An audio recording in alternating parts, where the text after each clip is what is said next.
Então, estamos mais uma vez com Saúde Soluções no ar, na tela da Band, no YouTube também. Sejam todos muito bem-vindos. Mais um programa trazendo soluções para os problemas de saúde com grandes personalidades na medicina. E edição de hoje, a gente vai falar de dores nas pernas, que é um problema que atinge muita gente no mundo todo e pode ser o seu problema. A gente vai tratar disso aqui. Só que eu queria aproveitar para convidá-los para as edições anteriores que estão disponíveis no YouTube. Assista e confira, porque são assuntos muito importantes com grandes figuras da medicina. Você é nosso convidado. Dr. Gustavo Murta é nosso convidado. Dores nas pernas é o assunto que a gente vai tratar hoje. Dr. Gustavo, seja bem-vindo ao Saúde Soluções. Tudo bem? Tudo jóia. Muito obrigado pelo convite. Eu acho que é muito importante a proposta desse programa, não só de apresentar os problemas, mas trazer aí as novas soluções que estão disponíveis para toda a população. Daqui a pouco nós vamos entrar na questão das dores, porque elas acontecem e onde elas podem chegar, mas a gente já que não querendo atropelar, mas já atropelando.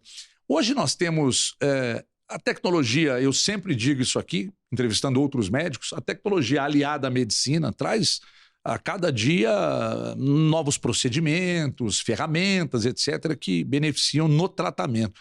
Na sua área, o Dr. Gustavo Murta é angiologista e cirurgião vascular. Na sua área, houve uma evolução muito grande de quanto tempo para cá? Bom, na minha área, na cirurgia vascular, houve uma revolução com a técnica endovascular. Então, o que é essa técnica endovascular? Inicialmente, a gente fazia os tratamentos com a cirurgia convencional, cirurgia aberta, que a gente fala.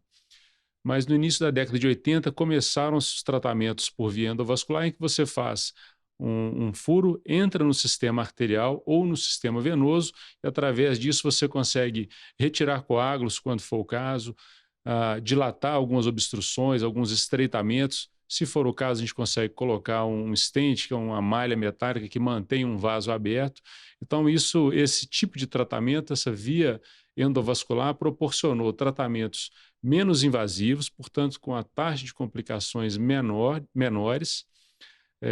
Isso sim, foi uma revolução na minha área. Então, da década de 80 para cá. Né? Na década de 80 começou, isso se popularizou, se tornou mais disponível, não só na rede particular, mas também na rede pública, diria que talvez dos anos 2000 para cá. Né?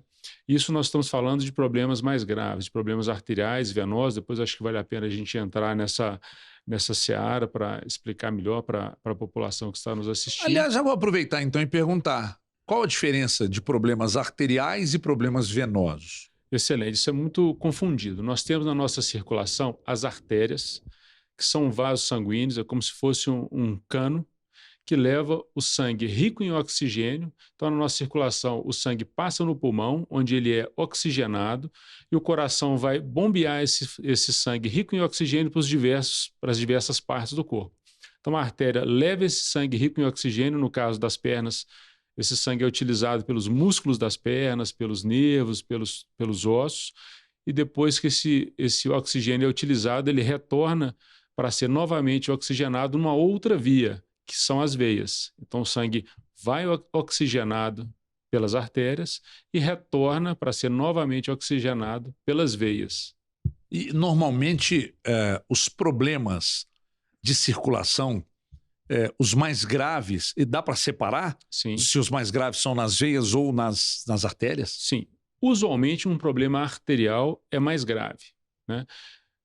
Isso não significa que nas veias a gente não tenha também problemas graves, né? Eu acho que vale a pena a gente também citar esses principais problemas.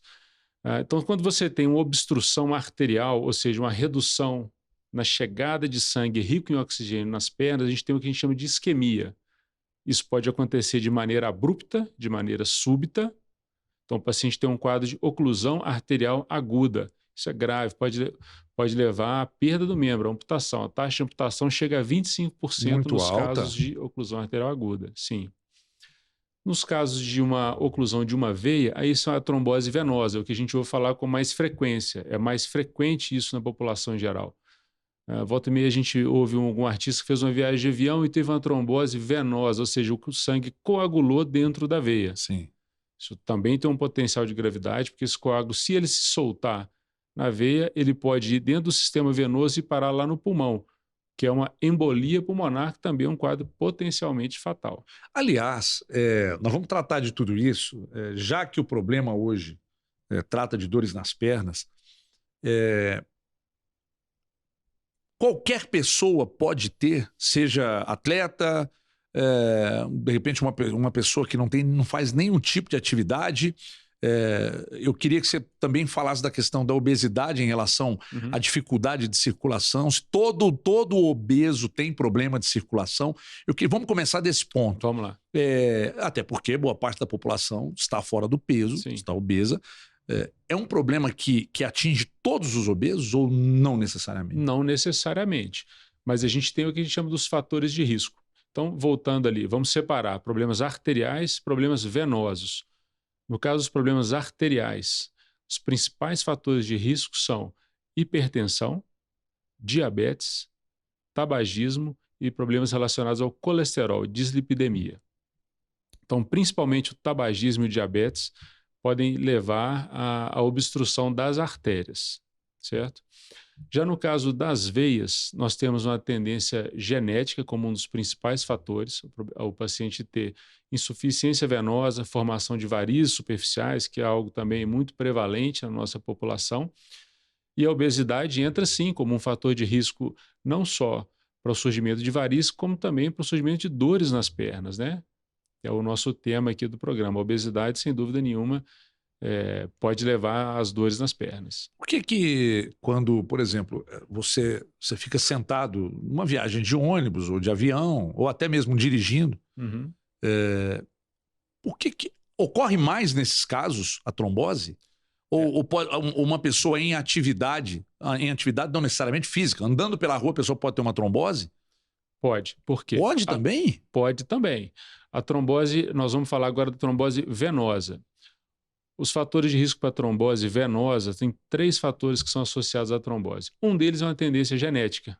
A minha mãe teve uma trombose, meu pai teve, meu irmão já teve. A trombose venosa, é diferente de varizes. Mas porque no meu caso a gente conversava antes de iniciar o programa, a gente falava que a minha mãe, eu adoro trazer os meus casos aqui pro programa. Isso. Minha mãe tinha muitas varizes enormes. Ok. Não tem nada a ver com isso que a gente vai falar agora. Não. Vamos falar de varizes agora. No caso das varizes, sua mãe tinha, isso significa que você tem uma tendência genética maior a ter. Sim. Não quer dizer que obrigatoriamente você vai apresentar varizes. Eu já tenho algumas aqui. Então vamos lá. Você perdeu peso, se cuidou, Sim. Isso é ótimo. Outra coisa que é muito importante para a gente evitar o surgimento dessas varizes, atividade física regular. Tanto de reforço da musculatura, que a pessoa vai conseguir fazer uma musculação, um pilates, um treino funcional, crossfit, quanto atividades aeróbicas, uma caminhada, uma corrida, uma bicicleta, natação, hidroginástica. Importante é se exercitar. É isso aí. Okay. Importante a pessoa se exercitar para evitar que essa tendência genética se manifeste. Agora, a partir do momento... quem não tem varize pode ter trombose.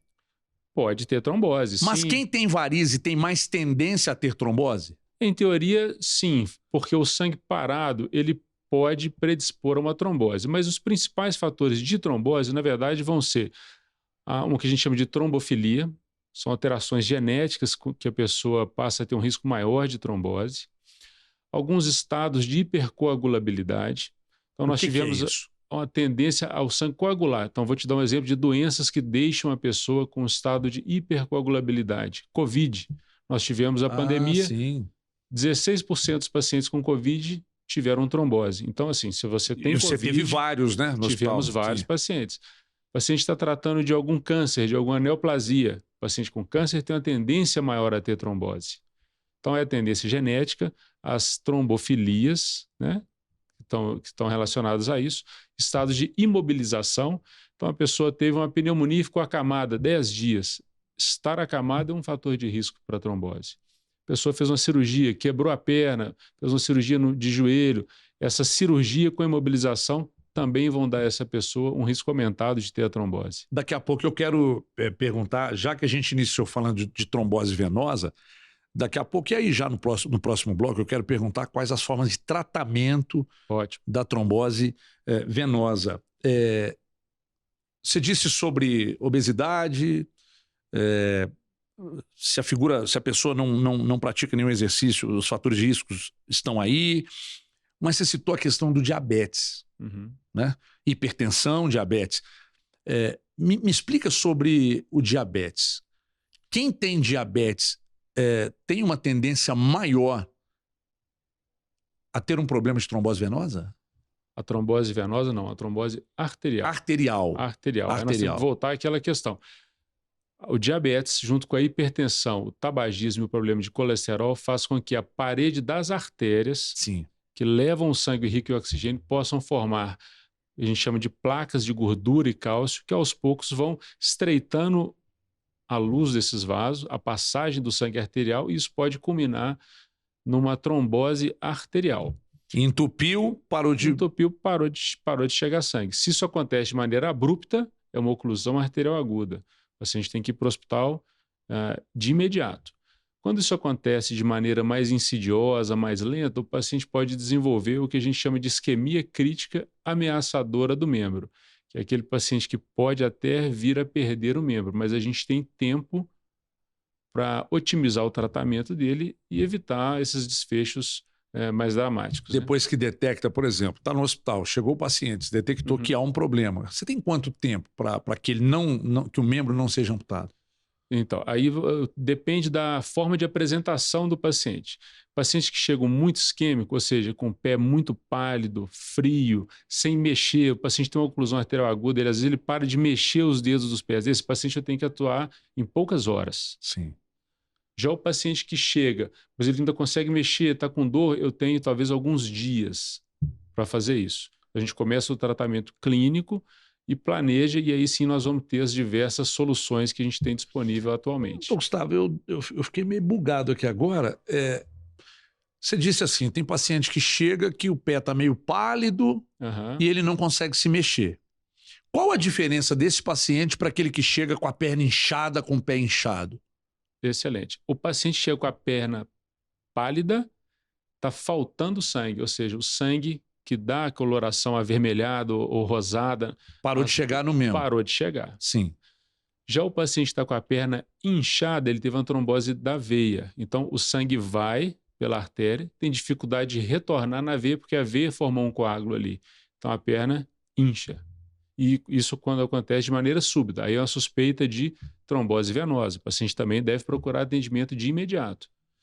O que é mais comum nesse caso que eu relacionei com quem está dirigindo, vai fazer uma longa viagem dirigindo sentado no carro, ou quem está fazendo uma viagem de ônibus, ou até quem... me parece até que quando está no avião é um pouco também, mais, posso chamar de mais perigoso, não sei, por causa de pressão. Você fica um número maior de horas assentado, muitas vezes associado a uma desidratação que pode acontecer no avião, muitas horas de ar-condicionado, sem se alimentar direito, às vezes com o uso de bebida alcoólica. Essa desidratação associada a grande quantidade de horas assentado pode levar a uma trombose venosa. Então, até para quem viaja, eu, por exemplo, antes de viajar, eu sempre procurava um médico e ele me dizia sobre uma injeçãozinha que tomava na barriga. Noxaparina. Clexane? Clexane é a marca, né? Marca, ele na época, eu estava muito acima do peso, ele falava, então você aplica antes da viagem, tanto tempo antes da viagem ali e tal. É recomendável? E outra coisa, a meia de compressão, para quem vai fazer uma viagem mais longa, vai, sei lá, ou mesmo que seja de ônibus, é recomendável usar a meia? Vamos lá. Com relação ao risco de trombose, esse risco ele tem que ser individualizado. Eu não tenho uma recomendação de que todos naquele avião tenham que tomar a enoxaparina. E nem usar a meia de compressão. Muito bem. Então, quem que vai usar a enoxaparina para evitar a trombose? As pessoas que têm outros fatores de risco. Já teve uma trombose, está acima do peso, tem alguma tendência genética. E aí, então, individualmente, a gente vai avaliar esse risco e para alguns pacientes a gente vai recomendar a prevenção com medicamento.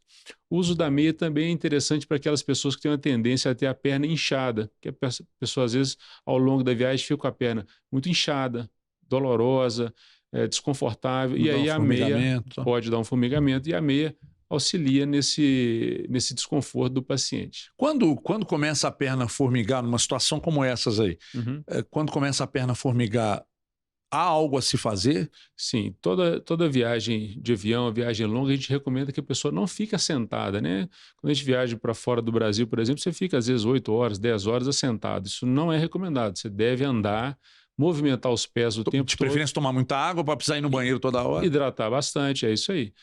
E com isso você vai evitar que surjam esses formigamentos, dormências, né? O que a gente chama de parestesia aí nas pernas. E quem reclama de não é formigamento, sente uma parte da perna é como se estivesse gelada.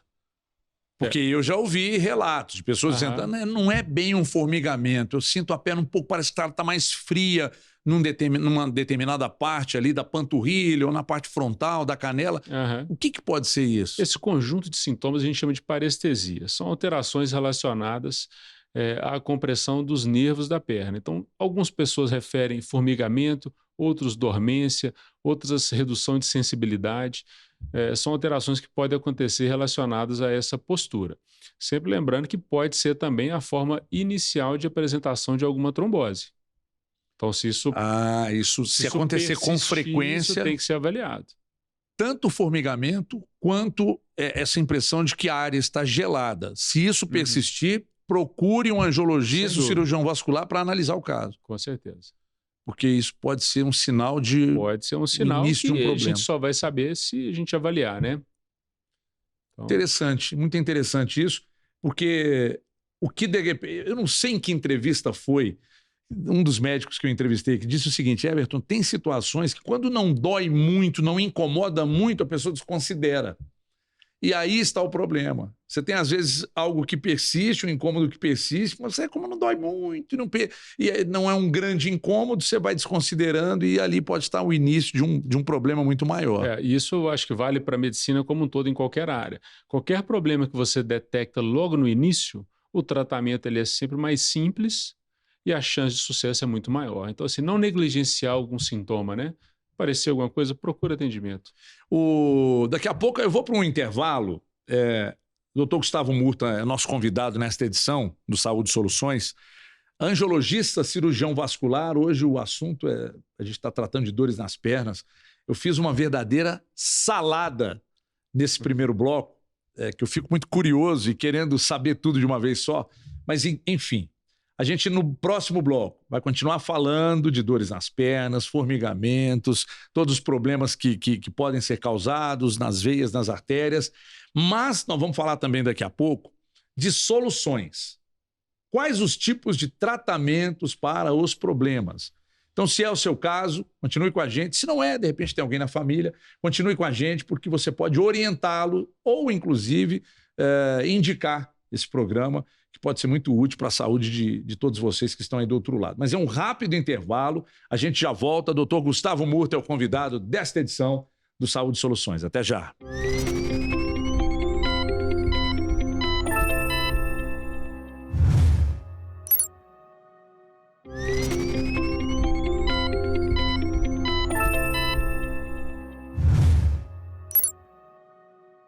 Muito bem, estamos de volta com Saúde Soluções. Edição desta semana, a gente fala com o Dr. Gustavo Murta, angiologista, cirurgião vascular. Nós fizemos uma verdadeira salada no primeiro bloco. Eu perguntei um monte de coisas e a gente misturou veia com artéria e tal. Agora, eu queria tratar de trombose venosa e varizes, mas eu quero começar pelas varizes. Por que elas aparecem, o quanto incomoda e a solução para o problema, primeiro, de varizes. Doutor Gustavo, por que aparece em alguns casos, em outros não? Eu, por exemplo, a minha mãe tinha muita, mas eu tenho irmã que tem, eu tenho irmã que não tem.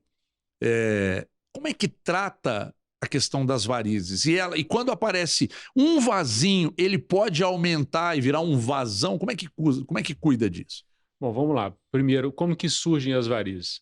As principais causas relacionadas ao surgimento das varizes são a tendência genética, como você comentou, sua mãe teve, sua irmã também tem. Uma tendência hormonal, também os hormônios femininos também predispõem as mulheres ao surgimento das varizes, então a gente observa que é mais frequente o surgimento de varizes em mulheres do que em homens, é mais frequente após as gestações. Ah, depois das gestações, então, as mulheres apresentam mais casos de É varizes? mais frequente Mas por após as quê? O que tem a gestações. ver com a gestação? Existem duas coisas. Uma alteração nos hormônios femininos, e aí você tem também, do meio para o final da gestação, o útero comprimindo as veias que fazem um retorno Ah, venoso. sim. Então o sangue tem dificuldade de retornar, porque o útero está ali comprimindo, e aí forma-se uma hipertensão venosa ali transitória, que muitas vezes essas varizes melhoram, aliviam, reduzem depois do parto. Passa ali 4, 6 meses após o parto, muitas dessas veias somem, outras permanecem. E mesmo um vasinho pequeno, quando a pessoa, não vou dizer que descuida, nem todo mundo tem condição de cuidar, então, mas quando aparece um vaso, não há um tratamento para aquilo, e ele vai desenvolvendo e vai aumentando, fica muito grande, ainda assim dá para voltar ao estado normal? As varizes são uma doença genética e progressiva. Então, se eu não tratar, a tendência é que vão surgindo mais varizes e esses vasinhos pequenos vão aumentando de quantidade. Sempre é possível tratar e é possível melhorar tanto a parte estética quanto a parte funcional de sintomas. Agora, dizer que eu vou conseguir voltar como era quando a pessoa tinha ali Ah, 15 anos de entendi, idade, entendi. isso aí nem sempre é Mas possível. melhora Melhora bastante, consideravelmente. sim. E como é que é feito esse tratamento? Quando ela está no início de apenas um vasinho e quando ela já causa uma protuberância na pele e tal, como é que é o tratamento disso? Então, atualmente a gente tem várias soluções para essas varizes. O tradicional que mais a gente vê fazendo ainda é a cirurgia de varizes, né? Em que o paciente é anestesiado, a gente faz um pequeno corte e retira essas varizes. Esse é o método que Não se vai faz fazer há falta, muitos não, doutor anos. Gustavo? Não porque nós vamos tirar as veias superficiais, 80, 90% do fluxo sanguíneo passa nas veias do sistema venoso profundo, onde a gente não vai mexer, a gente vai mexer Ok. nas veias superficiais, e nós vamos tirar as veias doentes. Então, o sangue que passava ali, ele é redirecionado para as veias normais que vão ficar. Então, a cirurgia de varizes é um dos métodos de tratamento, e a gente tem novos métodos, tanto para o tratamento, por exemplo, das safenas, em que se fazia a retirada da safena, safenectomia. Atualmente a gente tem outras soluções, como a escleroterapia com espuma. Isso é feito de maneira ambulatorial, ou seja, sem o paciente internar, é feito muitas vezes em clínicas. A gente punciona a safena, guiado por ultrassom, e injeta a espuma de um medicamento chamado polidocanol. Essa espuma vai preencher a safena, vai irritar o revestimento interno da veia, chamado endotélio, e com isso a veia fecha. Essa é uma das técnicas. Outra técnica para tratamento de safena são as técnicas que a gente chama de termoablação. Eu faço uma punção da safena e entro com uma fibra de laser ou com um catéter de radiofrequência. A gente passa esse catéter dentro da veia, acompanhado com um aparelho de ultrassom, e a gente dispara esse laser ou a radiofrequência e vem fechando a safena. Então, ao invés de eu fazer um corte e retirar essa safena, eu vou fechá-la de uma maneira menos invasiva, que proporciona ao paciente uma recuperação mais rápida, um retorno mais rápido às suas atividades e com menos dor. Isso nós estamos falando de tratamento de safenas. Agora, falando ainda daquelas veias superficiais, aquelas veias pequenas, né, que a gente popularmente chama de vasinho, ou aquelas varizes de pequeno calibre, para essas a gente tem outras soluções. A espuma pode ser utilizada numa concentração menor e pode ser utilizado também o laser transdérmico, que ao invés de eu puncionar e entrar com a fibra de laser, eu venho com o aparelho sobre a pele e disparo o laser em cima dessas varizes, dessas veias pequenininhas que vão fechando essas veias. E aí Mas, você tem um ganho estético também. mas o paciente é que escolhe o procedimento ou você indica de Não, acordo com o caso? isso é avaliado individualmente e isso cabe ao especialista ver qual a melhor solução para cada paciente. Então, tem paciente que você vai indicar uma espuma, tem paciente que a melhor solução para ele vai ser um laser transdérmico, para outros vai ser uma radiofrequência, enfim. Então, Gustavo, as mulheres se incomodam muito, né? Com a Sim. questão dos vasinhos que aparecem, né? Sim, isso nós estamos num país tropical, né? É frequente a gente usar short, saia, e não só as mulheres, os homens também têm essa preocupação com a demanda estética. E aí nós usamos todas essas ferramentas, não só para dar um diagnóstico preciso, isso é muito importante, o diagnóstico que a gente faz com o ultrassom com Doppler, a gente usa aparelhos de realidade aumentada, e aí sim nós vamos fazer um planejamento de tratamento direcionado para cada paciente. Então, é uma avaliação minuciosa, seguido de um planejamento e, na maioria das vezes, uma associação de técnicas.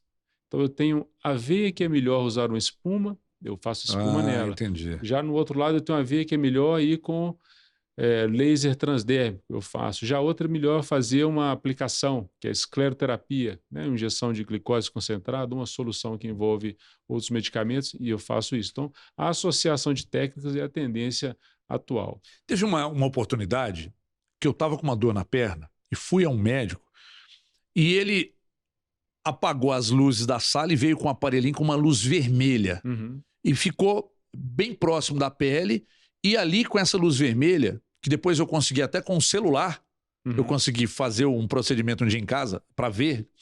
Com essa luz vermelha, ele foi identificando que algumas vezes estavam mais escuras.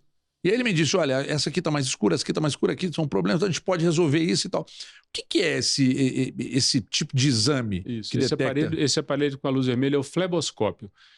Ele é feito justamente para você identificar uma veia que está um pouco mais profunda na pele, que a olho nu às vezes é difícil de perceber. Existe um outro aparelho de realidade aumentada que a gente vê às vezes ainda mais profundas. Então você tem uma região onde você tem aquelas aranhas vasculares, aqueles vasinhos, e aquilo é nutrido por uma veia um pouco mais profunda. Então esse aparelho me ajuda no planejamento. Eu vou saber qual veia que eu tenho que tratar para depois eu melhorar aquele ganho estético. E tanto as veias superficiais como as mais profundas, o tipo do tratamento para varizes é o mesmo. Não, eu tenho soluções diferentes, que dependendo da veia eu vou escolher uma ferramenta ou outra. Então eu tenho ferramenta para tratar safena, tenho ferramentas para tratar vasos mais superficiais.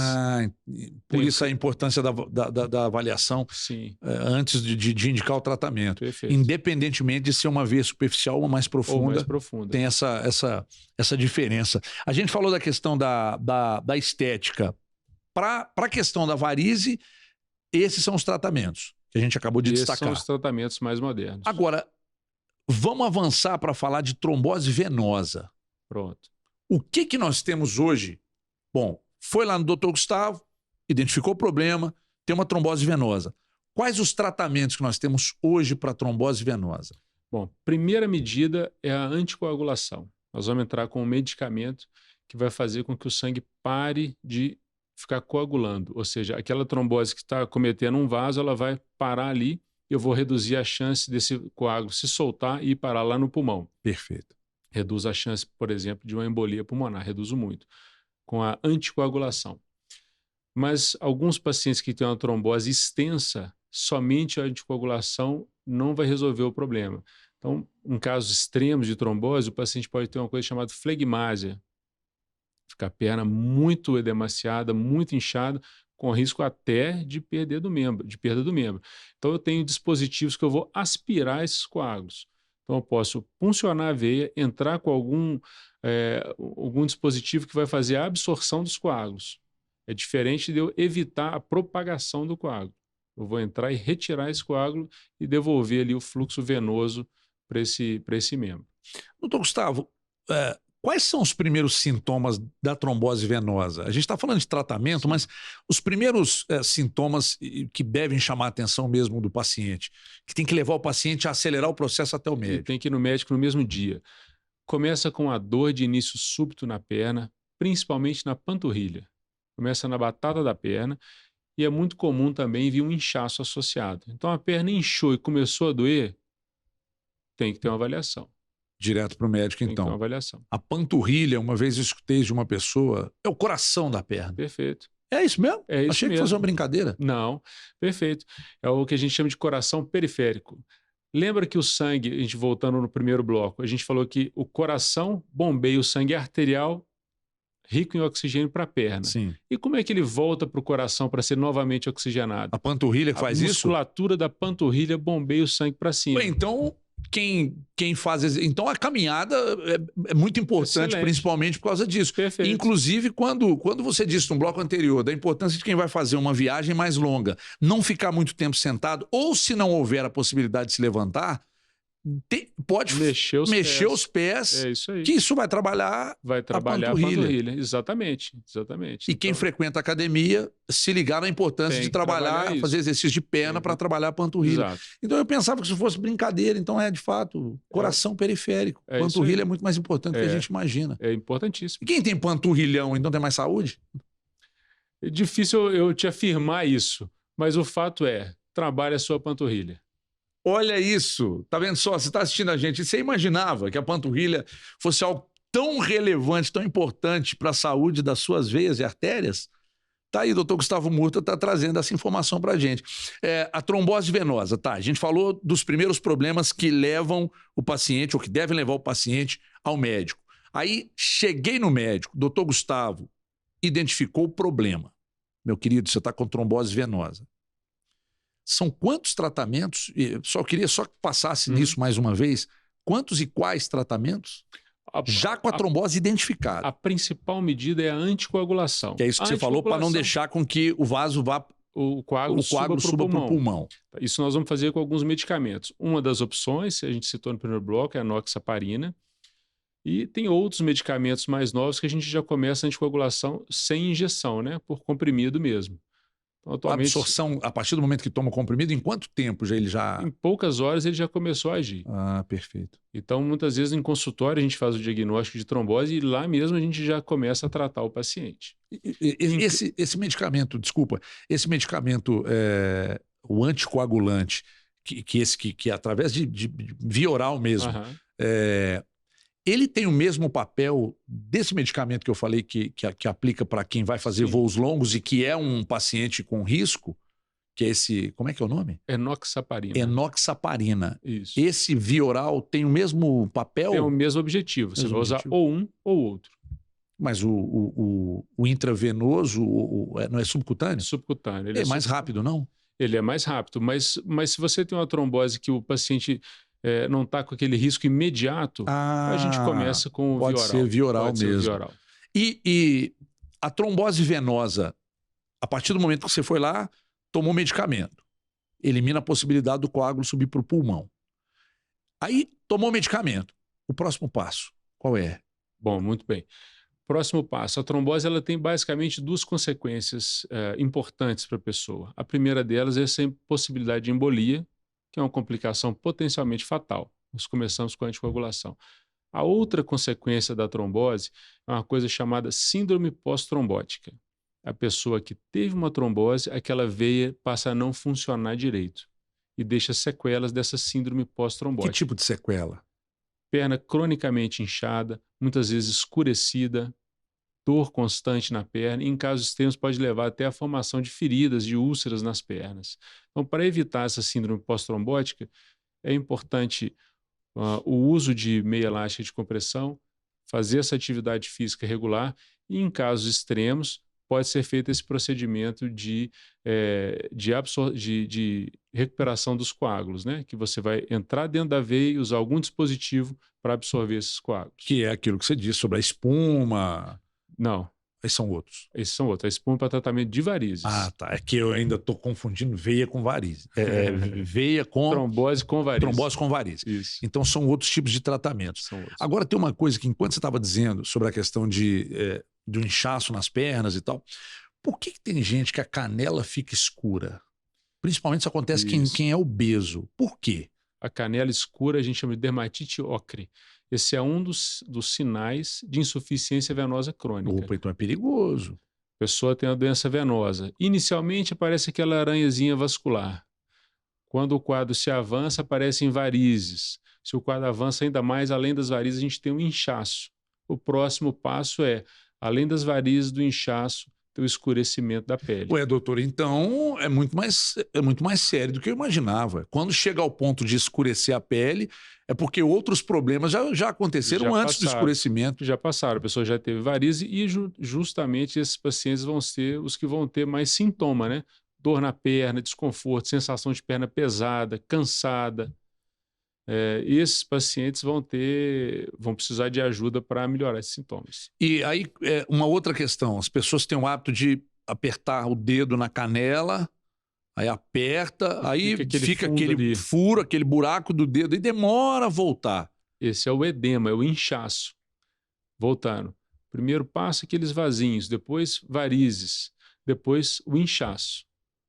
O inchaço. Depois do inchaço vem Esse exame do dedo na canela é um exame que vocês fazem no consultório? Isso é uma observação que a gente vê que o paciente está com inchaço. Lembrando que o inchaço tem outras causas, né? Por exemplo, o paciente tem insuficiência cardíaca, ele pode ter inchaço nas pernas por isso.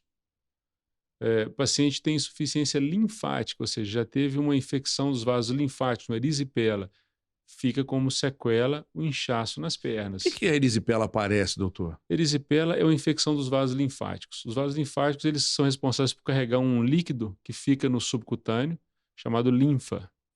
Quando você tem alguma ferida nas pernas, às vezes uma micose entre os dedos, entra uma bactéria e causa uma infecção nos vasos linfáticos. Essa infecção é chamada de erisipela. A pessoa fica com a perna vermelha, a pele inchada, um aspecto... Às vezes dá até ferida, né? Pode abrir ferida. Às vezes fica com a pele em casca de laranja. É muito comum dar um mal-estar geral. Erisipela dá a pessoa, fica abatida, tem uma queda do estado geral, muitas vezes tem febre, pode ter íngua na virilha. E essa pessoa precisa de atendimento também imediato, precisa começar um tratamento antibiótico. Pode levar a algum problema mais grave, doutor? A erisipela é uma infecção. Portanto, se não tratada, pode levar a um caso mais grave de erisipela bolhosa, que aparece em bolhas, e se não tratada, pode levar até uma infecção generalizada. Tem um jogador que passou pelo Atlético, não sei se passou pelo Atlético, acho que tem um jogador, que era o Jameli, que um atleta, né? Ou seja, que teve erisipela. Sim. Então pode aparecer em qualquer pessoa. Pode aparecer em atletas, né? Porque, lembra, aonde que entra essa bactéria?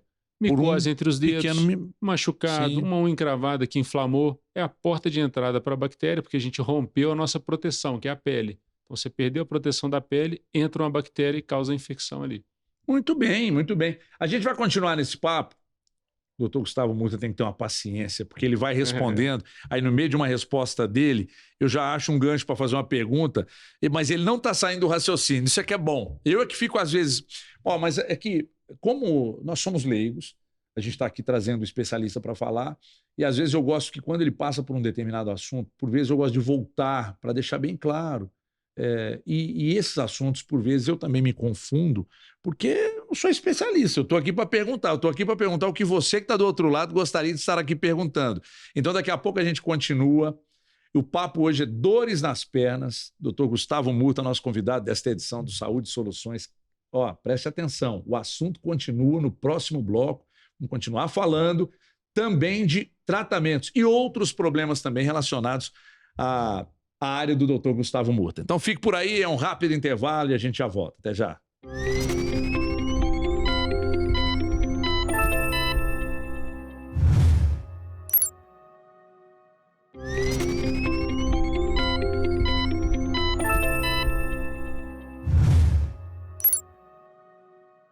Muito bem, estamos de volta. Atenção, atenção para o último bloco do Saúde e Soluções. Dr. Gustavo Murta, angiologista, cirurgião vascular, dores nas pernas é o assunto em destaque, mas agora nós vamos falar para você que tem diabetes. Atenção, porque são informações muito importantes para você.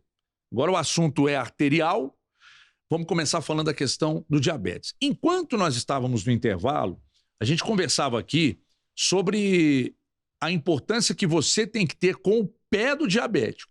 Aí eu falei, doutor Gustavo Murta vai ter que explicar. Por que o diabético tem que ter muito cuidado com o pé? O diabetes, ao longo dos anos, a hiperglicemia crônica, ou seja, os níveis de glicose aumentados, levam a algumas alterações. Tanto da arquitetura do pé, ou seja, o paciente do pé que tem o diabetes há muitos anos pode ter algumas alterações chamadas que a gente chama de pé diabético, que deixam com que os dedos fiquem arqueados para cima, a parte aqui da base dos dedos fique mais proeminente, e essas alterações podem levar à formação de calosidades, que são o primeiro passo antes de abrirem feridas na sola dos pés dos pacientes diabéticos. Então, muitas vezes o paciente tem o que a gente chama de pé de risco. O que é um pé de risco? É um paciente que tem alterações na arquitetura do pé que vão predispor a ele a ter algumas feridas. E, de novo, essas feridas podem ser a porta de entrada para uma infecção grave. Agora, doutor Gustavo, só um detalhe. O diabético precisa ter cuidado, mas o diabético que tem uma glicose, o pré-diabético, ele consegue manter ali a glicose a 110, 120, e tem aquele que é 250, 300 e tal. Uhum. Ambos precisam ter esse cuidado? Ambos precisam ter esse cuidado. Quando a gente fala de cuidados com os pés, é óbvio que o paciente que tem essa glicose 250, ele vai ter um risco maior. Muito Ele maior, vai sim. desenvolver essas alterações mais precocemente do que aquele paciente pré-diabético.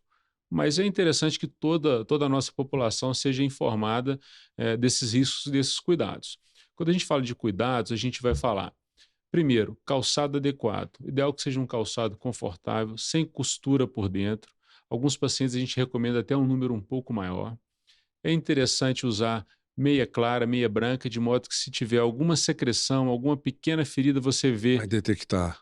a sujeira na meia mais Normalmente fácil. os problemas mais comuns acontecem entre os dedos.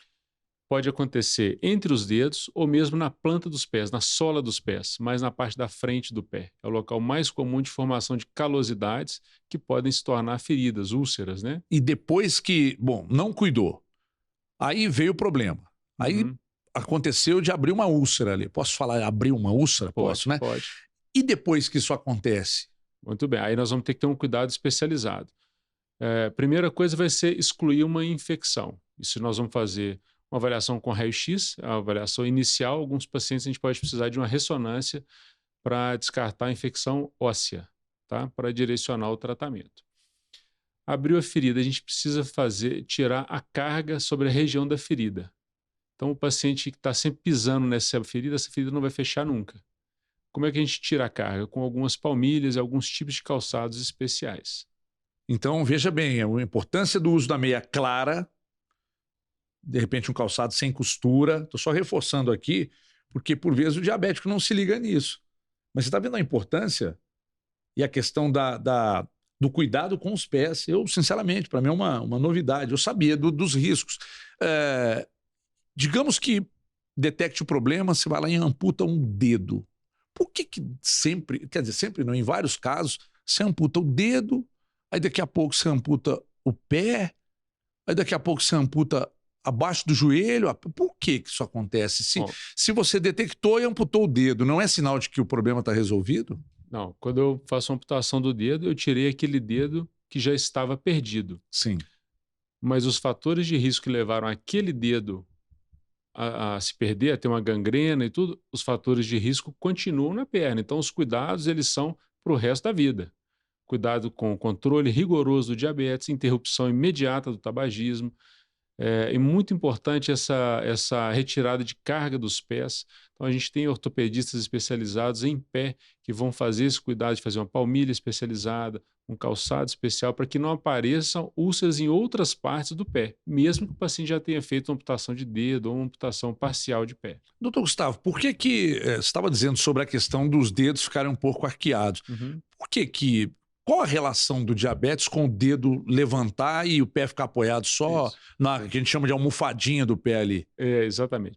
O diabetes ele leva a algumas alterações nos nervos dos pés e essa neuropatia periférica leva a uma alteração da musculatura intrínseca do pé. Então, essa alteração faz com que hajam essas alterações aí na arquitetura do pé. O pé muitas vezes fica chato, fica plano, os dedos levantam e você tem uma área de hiperpressão nessa base aqui dos dedos dos pés. Dos casos mais graves do diabetes, a sua experiência e os tratamentos que você já fez, qual foi o caso mais grave que você pegou e até que ponto chegou a amputação assim, do paciente? Então, os pacientes, casos mais graves, mais dramáticos, a gente chega com o paciente a gente fala de abscesso plantar, né? Ou seja, é uma infecção profunda na sola do pé. Muitas vezes esses pacientes chegam com risco de vida, risco de morrer por uma infecção generalizada. Então, a gente tem que fazer uma abordagem imediata com o que a gente fala de drenagem da infecção, antibiótico de largo espectro. Muitas vezes, se o paciente tem uma redução da chegada de sangue arterial, a gente precisa fazer um procedimento cirúrgico para abrir as artérias, para melhorar a chegada de sangue no pé. Senão, o paciente pode chegar e acabar indo para uma amputação mesmo em nível de coxa, dependendo da gravidade que ele chegar. Até lá em cima na coxa? Pode ser necessário. Infelizmente, a gente ainda pega casos avançados, que o paciente ou demorou a procurar atendimento ou teve alguma dificuldade de acesso aí ao sistema de saúde. Nas questões, nós falamos aqui do diabetes. Eu queria também pegar a questão do tabagismo. Uma grande parte da população usa o cigarro, fuma. Digamos que o fumante não tenha diabetes, mas tenha um uso frequente do cigarro.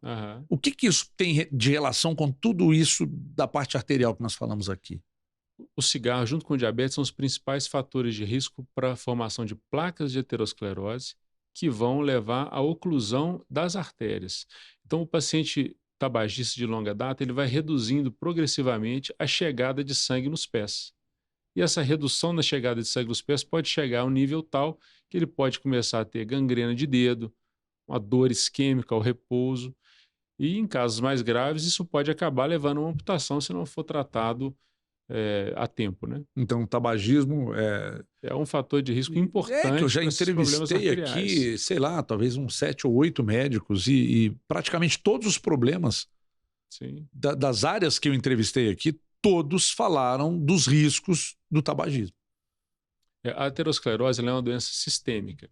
Então, quando a gente fala que vai formar placa de gordura e cálcio para entupimento das artérias, isso acontece no corpo todo. Então, como hoje nós estamos fazendo um programa sobre membros inferiores, sobre as pernas, nós estamos focando em falar sobre esse entupimento nas pernas. Mas a mesma coisa vai acontecer o entupimento, por exemplo, numa carótida, que leva sangue para o cérebro.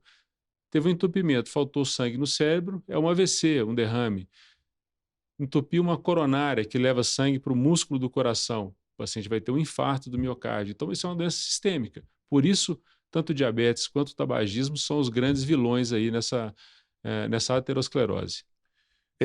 Agora, uma coisa que me assusta também e que eu gostaria que você dividisse com a nossa audiência, qual o percentual, que índice nós temos de amputação em casos que envolvem diabéticos e tabagistas?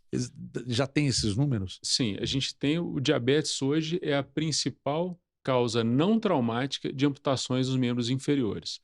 Então, a gente reforça sempre a importância desses cuidados, porque se o paciente não se cuidar, ele pode, infelizmente, evoluir para isso. Muitas vezes o paciente não sente, porque lembra que nós comentamos que o diabetes leva a uma neuropatia? Sim. Então, esse paciente, muitas vezes, ele reduz a sensibilidade nos pés.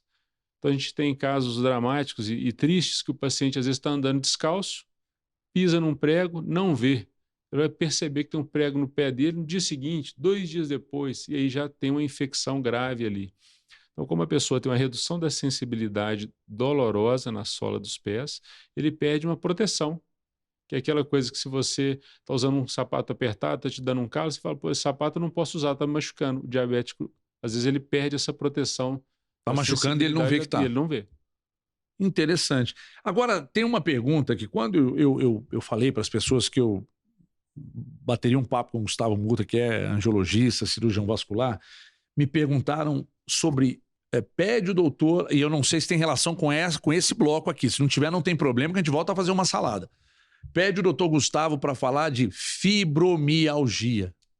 O que é fibromialgia, o que causa e o que a gente pode fazer para cuidar? Fibromialgia é uma outra alteração importante, uma causa importante de dores nas pernas.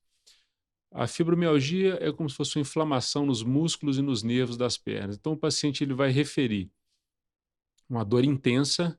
Muitas vezes o paciente fala assim, a dor parece que é lá dentro, doutor, parece que é lá no osso, ele não sabe localizar direito. Não tem a ver com circulação? Não tem a ver com circulação. O paciente às vezes tem uma circulação ótima e tem muita dor na perna. Fibromialgia costuma se cursar juntamente com as dores nas pernas, aparecer também dor nos braços, nos ombros, dores nas costas. O paciente muitas vezes tem dor de cabeça associada. Ela vem também muito associada à depressão. Momentos de estresse maior aguçam ainda mais essas dores. E o paciente precisa procurar um tratamento específico para isso. Muitas vezes a gente recorre à ajuda dos nossos colegas reumatologistas para fazer um tratamento, que é um tratamento basicamente medicamentoso. E agora, um assunto que eu também não posso deixar de destacar, que também não tem nada a ver com o assunto que a gente estava falando, da questão arterial, que é estiramento muscular. Uhum. O que é um estiramento muscular? O que causa? É só na hora do exercício físico? Não. por que acontece, falta irrigação ali no músculo, enfim, eu queria que você explicasse também sobre isso. O estiramento muscular, muitas vezes, ele se confunde até com a trombose venosa. E não é necessariamente no momento de fazer uma atividade física. Tem um quadro que a gente chama de síndrome da pedrada, que é assim, a pessoa vai subir um degrau de escada, sente uma fisgada na panturrilha. Olha isso. Ali a fibra muscular se rompeu e fica dolorida naquela região. Às vezes causa até um inchaço na perna. Tem gente que acha que é outro problema. Acha que é uma trombose, mas, de novo, aí a gente tem que avaliar para ver do que se trata. Doutor Gustavo, o que é artralgia? A artralgia são as dores nas articulações. Então, o paciente ele pode ter uma dor no joelho, pode ser uma artrose, pode ser um problema de menisco, e às vezes isso vai se manifestar não só com a dor no joelho, mas a dor pode irradiar também para a panturrilha. A pessoa pode ter um problema no quadril, ou seja, uma artrose inicial no quadril e essa dor irradia para a face anterior ali da coxa, para a lateral da coxa. São problemas de dores nas pernas, que muitas vezes a pessoa confunde isso com problemas circulatórios. A pessoa olha para a perna dela e às vezes vê uma variz ali, mas não quer dizer necessariamente que aquela variz seja a causa da dor. Pode ser, por exemplo, um problema de articulação, de artrose, de alguma artrite, alguma coisa assim. Tem algum tipo de alimentação que é benéfica para as pessoas não terem problemas de dores nas pernas, problemas com artérias, com veias e tal? Sim, sim. Nós vamos voltar a lembrar dos fatores de risco. Com relação às artérias, se a gente lembrar que a hipertensão e o diabetes são fatores de risco importantes, o controle dietético direcionado para o controle dessas doenças vão ser muito importantes. Então, o diabético ele tem que ter uma dieta regular, né? Uma dieta sem açúcar, sem carboidrato, tem que ter uma orientação específica para isso, assim como o hipertenso. Pensando agora nas varizes, como você mesmo já colocou também, a obesidade é um fator de risco importante para dores nas pernas e para surgimento de varizes. Então, o controle da obesidade através da dieta também vai auxiliar muito no controle desses pacientes. Mas há algum tipo de alimentação que pode ser muito benéfica? Porque algo que você precise, de repente, consumir sempre, que possa ajudar? Não posso dizer que tem um alimento que fala assim, coma isso que vai resolver suas dores. Não, isso não. Principalmente aos diabéticos, ter uma dieta equilibrada, sem visando carboidrato e açúcar, da glicose. Exato. Uma pessoa saudável, que pratica esporte, que se alimenta bem e tal. O doutor Gustavo Murta já atendeu alguém com problema grave de circulação, mas que era um atleta, que se alimentava bem? Sim. Por quê? Sim. Porque você se alimenta bem, você faz exercício físico. Por que essa pessoa vai ter um problema? Não é só a alimentação que vai causar não fuma. Isso. Mas ele pode ter, por exemplo, uma tendência genética. Já tive, por exemplo, atleta que teve trombose. Acontece. Atleta que tem varizes também acontece. O excesso de treino pode levar... Porque a gente vê, por exemplo, o fisiculturista. Ele treina e aí o nível de gordura, o índice de gordura cai tanto que aparece aquelas veias altas e tal. Isso ali você tem veias visíveis. Por quê? Porque essas veias, o paciente tem, como você colocou, uma camada de gordura muito baixa.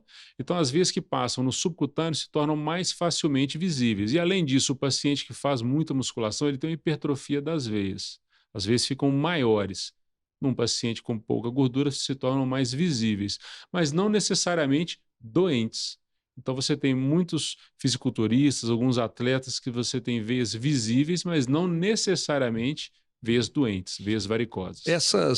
As pessoas que tomam hoje, mesmo fazendo academia, crossfit, academia e tal, que tomam essas substâncias, tipo whey, essas coisas, isso traz algum tipo de mal para as veias, para a circulação? Não, o suplemento de proteína, isso. Esses suplementos, não. A gente não pode confundir isso com o uso de hormônios, com se chama aí das bombas, né? Isso sim vão trazer... os hormônios podem trazer problemas para artérias e veias. Para artérias e veias, aumenta o risco de trombose, além de outras complicações, né? Mas suplementos de proteína, suplemento de vitaminas, esses não. Muito bem, muito interessante. Eu tinha um monte de outras perguntas aqui, um monte de outras. Mas que bom que outras tantas estão aqui para a gente fazer numa próxima oportunidade. Eu já pedi a casa um programa maior, mas ainda não consegui. Por enquanto, a gente fica com os 3 blocos. Eu queria agradecer imensamente a presença do doutor Gustavo Murta. E só para fechar, doutor, para fechar mesmo, hoje os métodos de tratamento são bem menos invasivos que há algum tempo, né? Sim, essa é uma tendência, buscar métodos menos invasivos, com menos cortes, que proporcionam uma recuperação mais rápida e retorno mais rápido às atividades dos pacientes. Essa é uma tendência de toda a angiologia e da cirurgia vascular. Nós temos uma grande referência, uma das grandes referências no Brasil, que é o próprio Hospital Mater Dei, né, que é uma das referências, são várias, mas seguramente lá é um bom lugar para se cuidar. Sim, o Hospital Mater Dei, onde eu trabalho, é um hospital onde a gente tem acesso a boa parte dessas tecnologias, assim como os outros grandes hospitais aqui em Minas, nós temos também uma rede hospitalar muito boa que nos dá acesso a todas essas tecnologias. E com profissionais gabaritados como o doutor Gustavo Murta, a quem eu agradeço mais uma vez, agradeço você também que está aí do outro lado, que se ligou no Saúde Soluções. Só lembrando mais uma vez, programas anteriores estão todos no YouTube, assista, porque esse ganho de conhecimento é sempre muito importante e pode, inclusive, ajudar a evitar problemas de saúde ou até salvar vidas. Muito obrigado pela audiência na tela da Band no YouTube e até a próxima oportunidade. Tchau, pessoal.